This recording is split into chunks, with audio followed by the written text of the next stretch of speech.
Hello everyone, आज है 18 अगस्त और आज इस वीडियो में हम बात करने जा रहे हैं वोडाफोन आइडिया के बारे में। 15 रुपये का शेयर है। एक महीने में अगर हम देखें तो 2.5% की गिरावट आई है।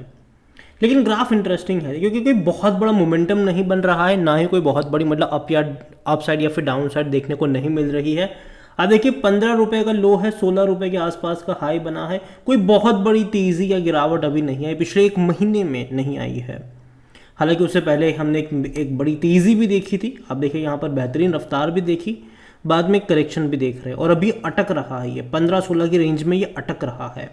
अगर आप ग्राफ देख रहे हो यहाँ पर तो पता चलेगा कि ये अटक रहा है अभी, और बात करेंगे उसके बारे में। लेकिन उससे पहले अगर आपने अभी तक चैनल को सब्सक्राइब नहीं किया है तो प्लीज़ अभी इसे सब्सक्राइब कर लीजिए, क्योंकि आगे भी बहुत सारे वीडियोज़ हैं जो आपको काफ़ी ज़्यादा हेल्प करेंगे। तो यहाँ पर 15 रुपये का शेयर है और एक साल में देखोगे तो डेफिनेटली यहाँ पर 108% का ग्रोथ है। लेकिन 6 महीने में अगर आप देखोगे यहाँ पर तो ना ही कोई तेज़ी है ना ही कोई गिरावट। लेकिन हाँ, एक तेज़ी भी देखी, एक गिरावट भी हमने यहाँ पर देखी है। 5 साल का अगर हम ग्राफ देखेंगे तो मतलब 145% की तेज़ी ज़रूर है। ग्राफ इंटरेस्टिंग है, तेज़ी गिरावट वाला चला है यहाँ पर। और देखा जाए तो एक्सपेक्टेड था ही कि यहाँ पर एक तेज़ी आने वाली है। इलेक्शन से पहले एक्सपेक्टेड था कि मतलब तेज़ी आएगी। रीज़न था कि मार्केट इस चीज़ को मान के चल रहा था कि जैसे ही इलेक्शन ख़त्म हो जाएंगे टैरिफ बढ़ने ही वाले हैं। इस चीज़ को मार्केट मान के चल रहा था और यही वजह की तेज़ी भी हमें देखने को मिली। इसके अलावा वह भी अगर हम देखें तो 2-3 चीज़ें और यहाँ पर थी।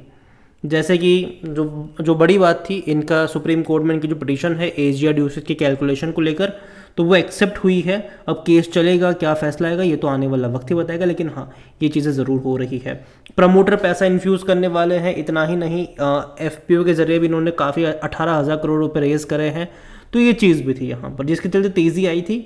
और जैसे ही टैरिफ बढ़ गए इलेक्शन के बाद, एक करेक्शन कह लो, प्रॉफिट टेकिंग कह लो, वो यहाँ पर देखने को मिल रही है। और अभी अगर हम देखें तो कंपनी कर क्या रही है, देखिए कर्जा तो इनके ऊपर बहुत सारा है। 2 लाख करोड़ से भी ज़्यादा का कर्जा है इनके ऊपर। लगातार कोशिश कर रहे हैं ये अपने उस कर्जे को चुकाने के लिए। इसी के लिए इन्होंने FPO के जरिए पैसा भी रेज़ करने की कोशिश करी, मतलब पैसा रेज़ कर लिया। अभी इनका प्लान ये है, नेक्स्ट प्लान जो है वो ये है कि तकरीबन 15 से 20 हज़ार करोड़, मतलब जो करोड़ रुपए हैं वो ये दोबारा रेज़ कर रहे हैं। हालांकि ये डेट के ज़रिए रेज़ होगा, अलग अलग सरकारी बैंकों से अप्रोच होने वाला है, उनसे रेज़ होने वाला है। दूसरी बात यहाँ पर ये भी है कि इन्होंने और जो कर्जे थे इनके, उसको चुकाने के लिए इन्होंने इक्विटी ऑफर करी और कुछ कुछ कंपनियों ने इक्विटी ले भी ली है यहाँ पर। ठीक है, कुछ कुछ कंपनियों को इन्होंने इक्विटी ऑफर करी, उन्होंने ले भी ली है यहाँ पर। और जहाँ तक बात करें वॉल्यूम्स की, तो तकरीबन 29 करोड़ से भी ज़्यादा के शेयर्स ट्रेड होते नजर आए थे। कंपनी अगर आप देखोगे मार्केट कैप 1,10,000 करोड़ के आसपास देखने को मिला है। इतना ही नहीं, अभी हाल फिलहाल में मोतीलाल ओसवाल का ये 16 अगस्त की कमेंट्री है, 2 दिन पहले की, उनकी यहाँ पर न्यूट्रल रेटिंग है, 15 रुपये का टारगेट है। तो ये अच्छा रेटिंग तो नहीं है। ठीक है, अच्छी रेटिंग तो ये नहीं है उनकी तरफ से अगर आप बात करो तो। और according to Moneycontrol user 80% लोग कह रहे हैं खरीदारी करो, 20% लोग कह रहे हैं बेचो और भाग जाओ यहाँ से।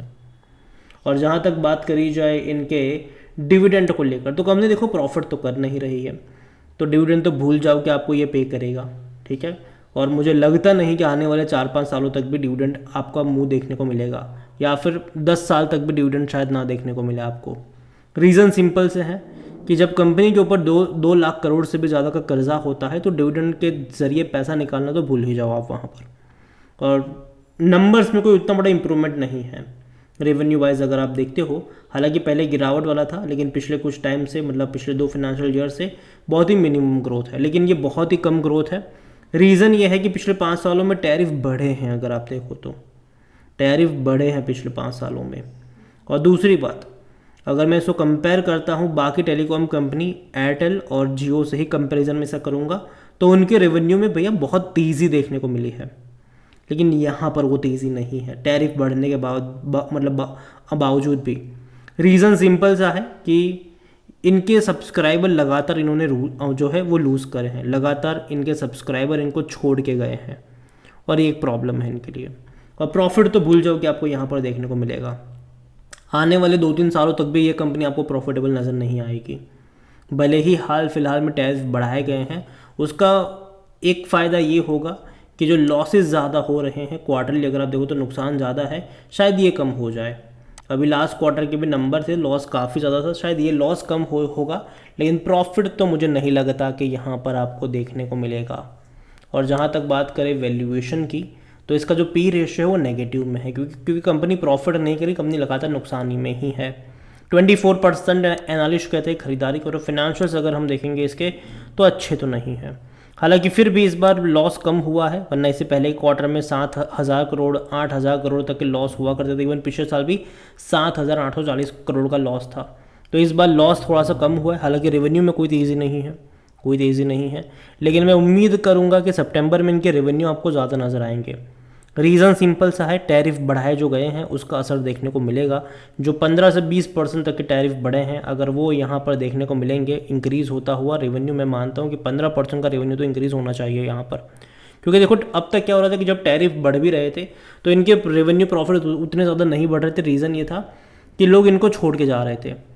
अब भी अगर आप सिनारियो देख रहे हो तो सबसे महंगे प्लान्स अगर आपको देखने को मिलेंगे वो जियो के हैं, ठीक है, वो एयरटेल के भी नहीं है, वो वोडाफोन के भी नहीं है। सबसे सस्ता तो भैया BSNL का ही अभी के टाइम पर, और काफ़ी लोग अब BSNL की तरफ स्विच हो रहे हैं। पिछले कुछ टाइम में ये हो रहा था कि वोडाफोन से जो लोग छोड़ के जा रहे थे वो एयरटेल और जियो में जा रहे थे। अब जिस तरीके से प्लान मतलब जो टैरिफ बढ़ाए हैं इन्होंने, तो अब BSNL की तरफ लोग स्विच हो रहे हैं। और जब BSNL ने भी 4G 5G लॉन्च करे सिम कार्ड, तो यहाँ पर वोडाफोन भी अगर आप देखोगे तो वोडाफोन भी अपने सब्सक्राइबर जो पहले 3G सब्सक्राइबर्स थे उनको 4G में कन्वर्ट करने में कामयाब हो रहे हैं। लगातार इनके 4G सब्सक्राइबर बढ़ रहे हैं। और दूसरी बात 5G को लेकर भी कंपनी लगातार लॉन्चिंग के लिए आगे बढ़ रही है। मेरे हिसाब से अच्छी बात है ये, और ये अच्छा होगा अगर आने वाले टाइम में देखने को मिलेगा।